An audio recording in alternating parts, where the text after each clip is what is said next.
Tara guys, pakita ko po sa inyo kung paano mag-tap din sa metro. Ang metro po means train kung sa atin.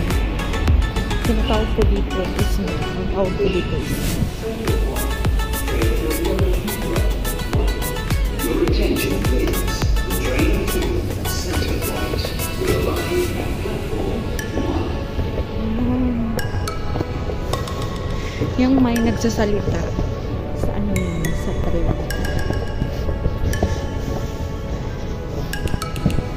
Napakainit.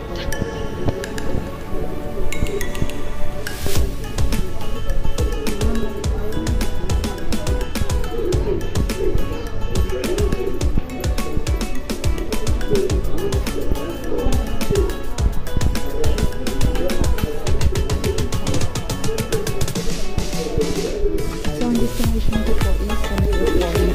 So, parang nag-ano na pa Center Point. Pero, every 5 minutes, may train.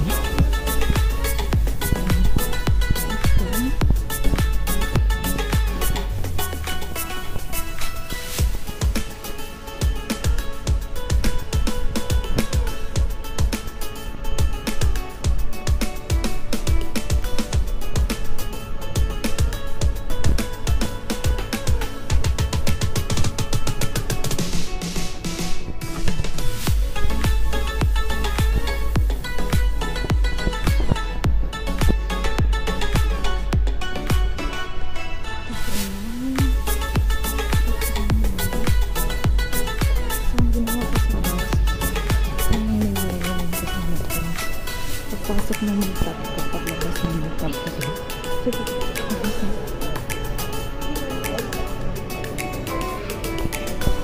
Pasok na ko. Dito sa girls area. So, doon sa kabilang side, isa pangalan. No, next train is going to Center Point after 2 minutes. Ayan, may nakalagay dyan.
So, ipapakita ko sa inyo mag-tap na palabas. So, yun lang din kanina. Mag-tap ako, tapos palabas. Mag-tap ako ulit, palabas. Yan. Using this card. So, makikita siya. Ah, napakainit. Uwi na ako ang bahay.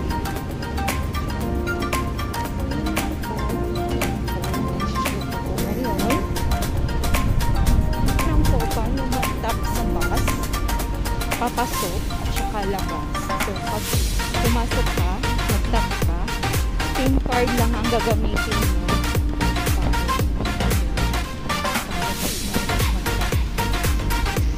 Oh, kainit ha? Tapos, sa metro din, ganun lang din, same lang siya.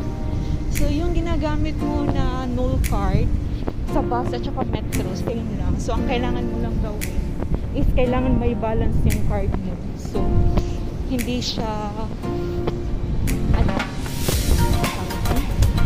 kailangan hindi siya below 10. So, kasi like kanina, diba may highlight, may checking. So, anytime sa metro at saka sa bus, may checking siya. So, same kanina.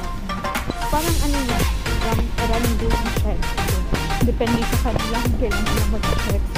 Kaya, kailangan mo maging prepared ka. Malaki ang kain pa. Na-time mo naman tayo. So, as much as possible, may balance talaga. Lagi.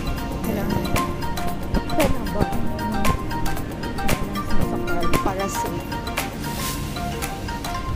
Ayan. So, yun lang po. Yun lang po yung share ko po sa inyo. So, sa mga like, gustong pumunta dito sa Dubai, may idea na kayo about sa metro.